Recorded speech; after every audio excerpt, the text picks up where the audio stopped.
Hello, my name is Vince Larson, and I'd like to welcome you to Anchor Fellowship Groups. Our new series is a study on the Lord's Prayer. Jesus, speaking to his disciples in Matthew 6, 9-13, said, "In this manner therefore pray, Our Father in heaven, hallowed be your name. Your kingdom come, your will be done on earth as it is in heaven. Give us this day our daily bread, and forgive us our debts as we forgive our debtors. And do not lead us in temptation, but deliver us from the evil one. For yours is the kingdom, and the power, and the glory forever. Amen."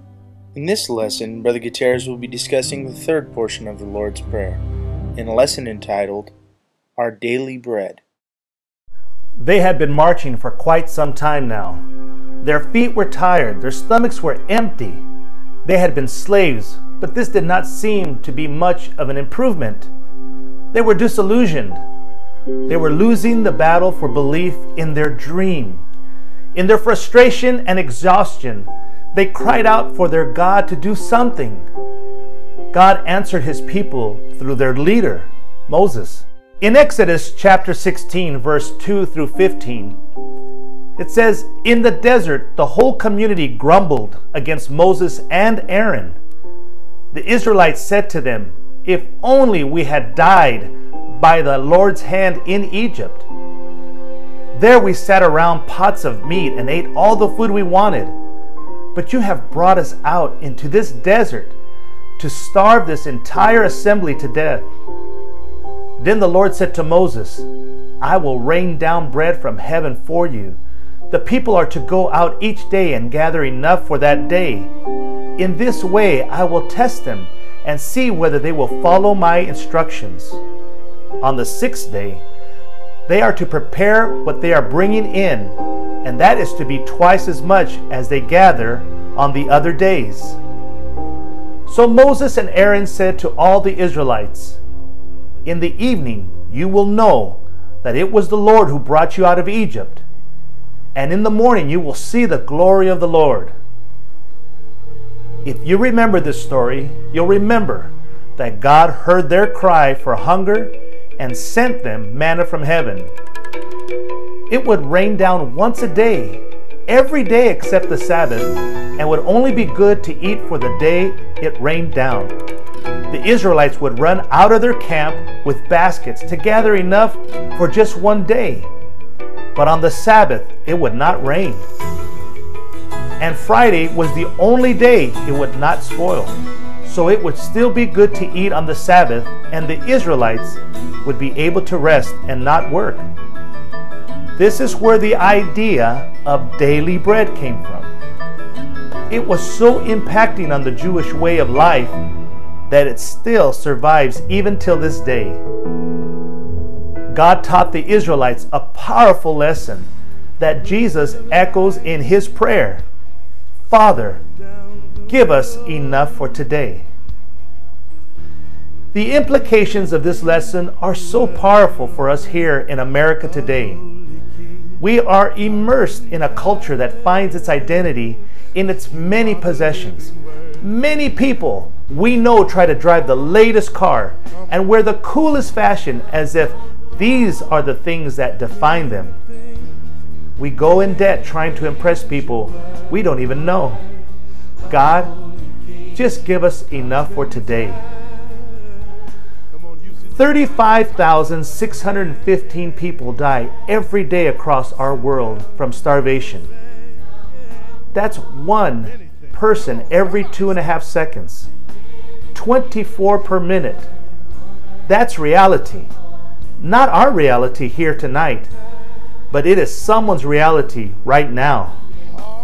The extra money Americans spend on vanity could feed nations of starving children. Lord, just give us enough for today.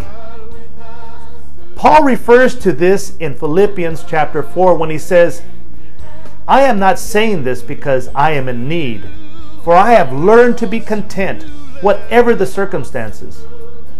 I know what it is to be in need, and I know what it is to have plenty. I have learned the secret of being content in any and every situation, whether well-fed or hungry, whether living in plenty or in want. I can do everything through Him who gives me strength. One thing that the early church had that was also present when the Pentecostal revival erupted out of Azusa at the turn of the century was a full reliance on and an incomparable trust in God. They lived by faith. I've heard stories of people who lost their jobs during those hard times and didn't even know where they could turn for food.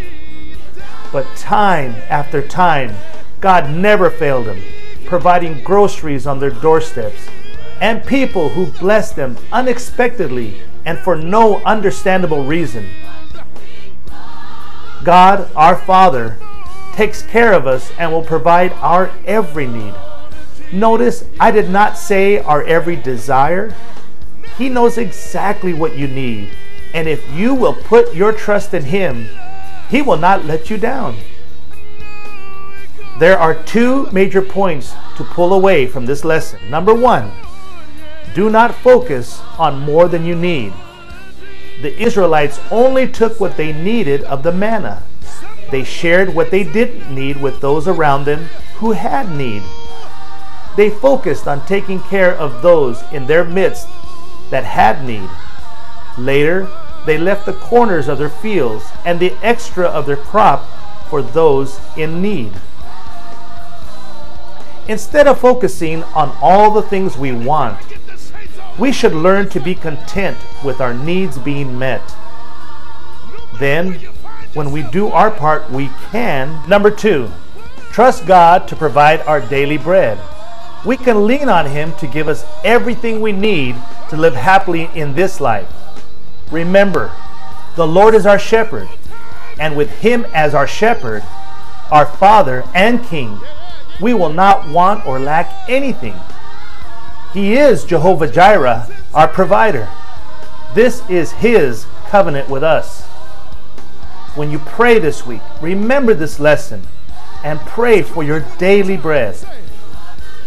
God bless you, and please join us next week as we discuss the final portion of the Lord's Prayer in a lesson entitled, Forgive Us and Lead Us.